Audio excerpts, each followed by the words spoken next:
Welcome back to another installment of our combat broadsword.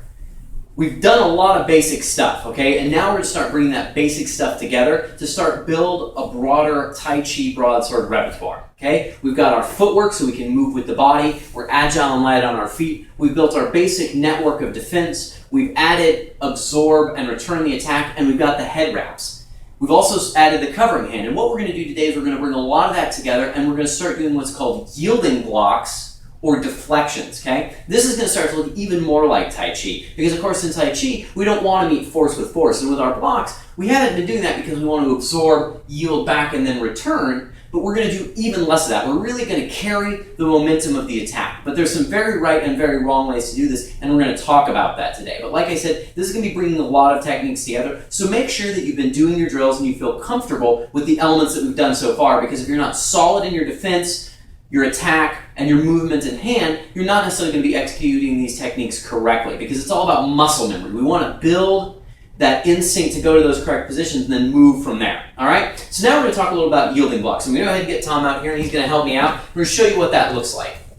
So what we're going to do is Tom's going to cut here into my left shoulder. I'm going to start just like I have before, where I'm just going to bring my blade over and I'm going to intercept that attack, because step one is making sure you don't get hit. Now, previously what we've done is we had just absorbed that attack a little bit and then cut back into that. What we're going to do now is, instead of absorbing the momentum of that attack and then releasing that back at our attacker, we're going to continue that momentum. So as he comes in and I intercept, what I'm going to do now is I'm essentially going to go into my right-sided head wrap. And the way I'm going to get there is I'm going to drop that tip down and raise my hand up, which allows his blade to travel over my head. You can now see that position.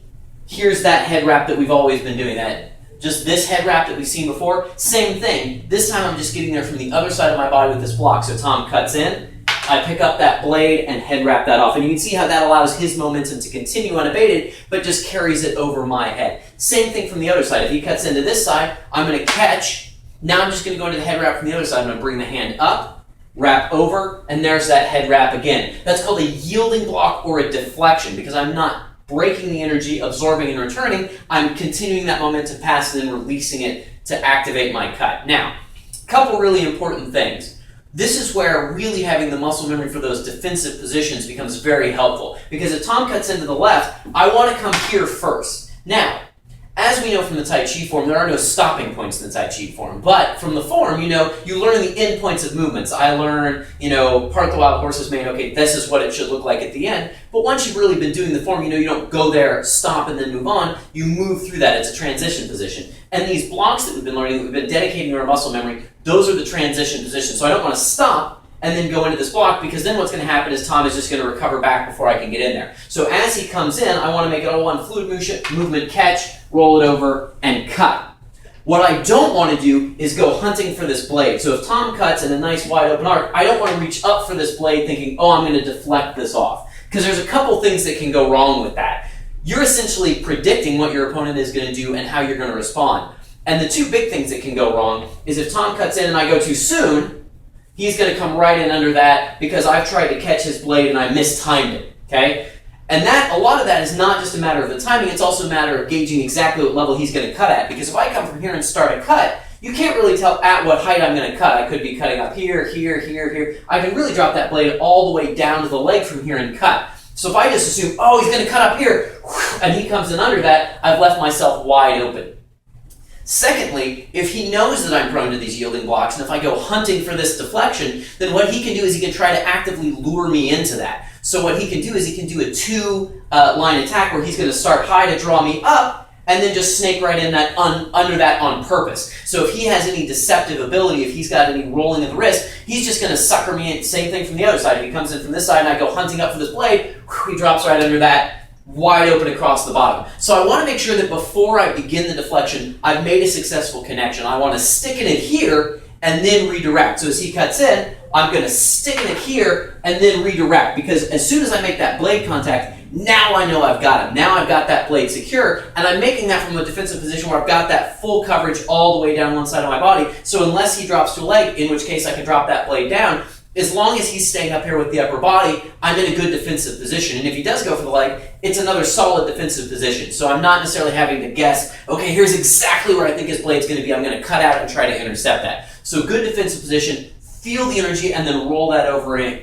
into your head wrap. Now, I can also do the same thing with an overhead cut if he comes down. Now again, I don't want to immediately go into my deflection, because the way I'm going to deflect this is as I make that contact, I'm going to roll my hand over, roll that to the outside to let that go past and cut. So in a little bit more fluid, that comes in, I'm going to roll that out. But what I don't want to do is come up like this, because what happens is if a strong opponent cuts hard, they're just going to blow right through this, because this is not a strong position for my wrist. I want my blade angled this way, so if he cuts really hard, it's going to come down into my hand. I can then direct him off this way.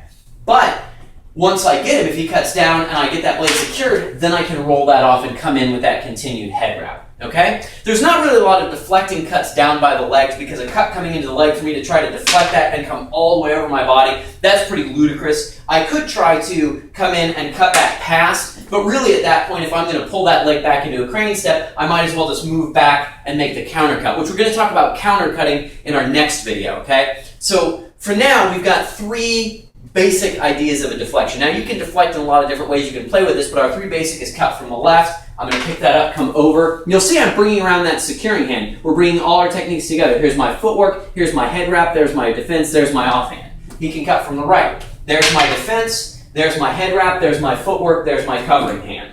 He can come over the top, same thing, catch, deflect, cut, okay? So you can see all these. Now I'm slowing these down a little bit so that you're not necessarily seeing the full fluidity. But if Tom basically just cuts into the side, you can see how much that just deflects and skips his blade off, and that's very much going to catch an opponent off guard, and that can be a very powerful technique. But you'll also notice that as he did that, I caught the blade and rolled it. I didn't just smack into it knowing, oh, here's where it's going to come. So you want to make sure that you make that interception, boom, and then roll it, okay? So that's going to be the secret to deflecting blocks or yielding blocks, okay, guys? So keep practicing that. Make sure you check out the rest of our good stuff.